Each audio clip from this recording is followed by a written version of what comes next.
I could already tell, bro. Are you one of those guys that just like immediately wakes up, opens up Instagram on their phone, and just scrolls for another 20 minutes, scrolling through the countless memes and the promiscuous photos of IG models? Well, that's a waste of time and it's gonna kill your productivity. So, if you actually want to get shit done with your day, if you actually want to get goals checked off on your to-do list and you want to be effective and productive with your time, it's actually very easy. There are two tips that I will be discussing in this video that have personally helped me accomplish a lot of work on my own personal life as well as my school and my fitness journey. And they're not going to be glamorous. I'm just going to put that out there to begin with. They're not glamorous whatsoever. It's actually going to take some critical thinking and analyzing of what you're consuming. The first way to actually get stuff done in your life and be productive is actually rated by Harvard as the #1 most effective thing for productivity. And people like Bill Gates and Jeff Bezos have been using this for years. It's actually something called time boxing.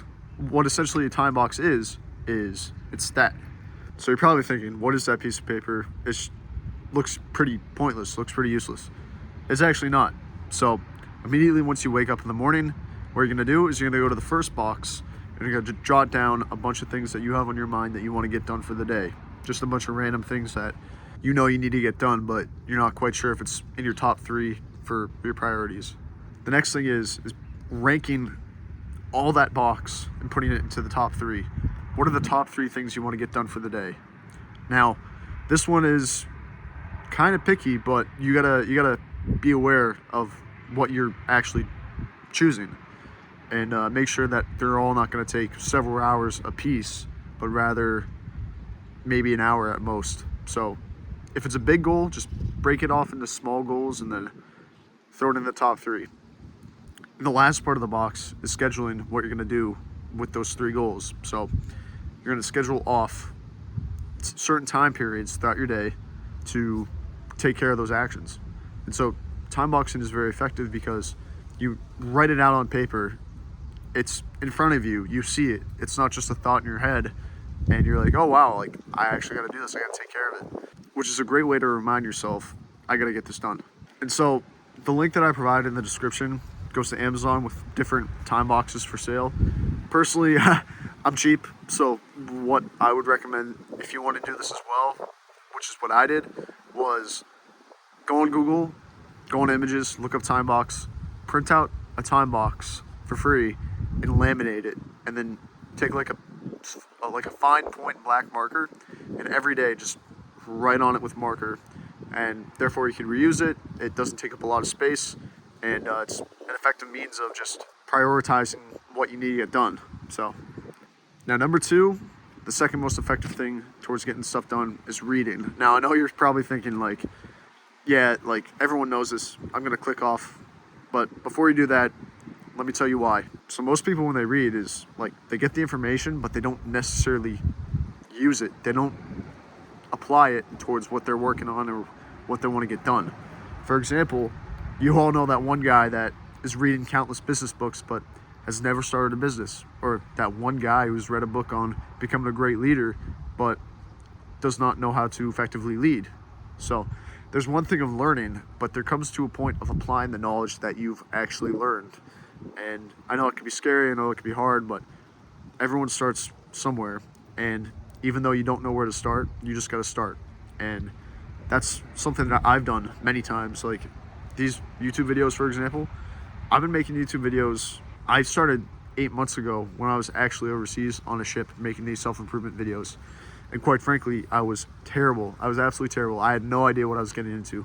And I'm sure anyone in the same or similar position as me is just struggling the same way or struggling in a very similar way. But that's besides the point. The point is you read something, you could write it down if it's very important, and then actually apply it towards what you're gonna get done.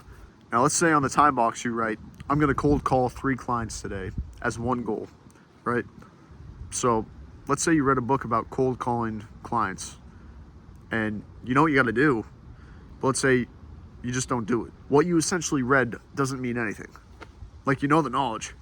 I actually look down on those who actually know what they have to do and they know the knowledge, but they choose not to do it, as opposed to those who don't know the knowledge and just don't do it anyways. Now, I know that may sound confusing, but it's like, you can bring a horse to water and not make him drink it. But if the horse doesn't know about the water, can't really blame him. So I understand reading is kind of ruined with like the whole Common Core education system in schools. Like, personally, after reading George and Lenny and Lord of the Flies, it killed any motivation for reading. But I actually just started picking it back up about a year and a half ago, 2 years ago. And after reading useful information that pertains to my business and my life and my fitness journey, it has essentially changed my life. And one thing that happened to me, like when I really started getting back into reading, was I'd read half a page, get distracted, lose my train of thought, have to reread the page. And although that might be normal for someone who has a low attention span, it's a skill to build up your attention span. And I'm still working on it myself. Just know that you shouldn't necessarily quit after reading half a page and having to repeat. You're gonna have to just power through it and train your mind through reading every day for about half an hour or 20 minutes a day to increase your attention span and increase your retention rate for the information in the book. But yeah, if you actually want to get stuff done in your life and stuff that you've been trying to knock out for a while, definitely use the time box strategy and definitely implement reading within your life to not only increase your knowledge, but increase your focus and your discipline on your goals and your journey. So if you like this video, please check out some of my other videos on self-improvement. My name is Stan, and I'll be coming out with more videos like this in the future. So please subscribe. Thank you.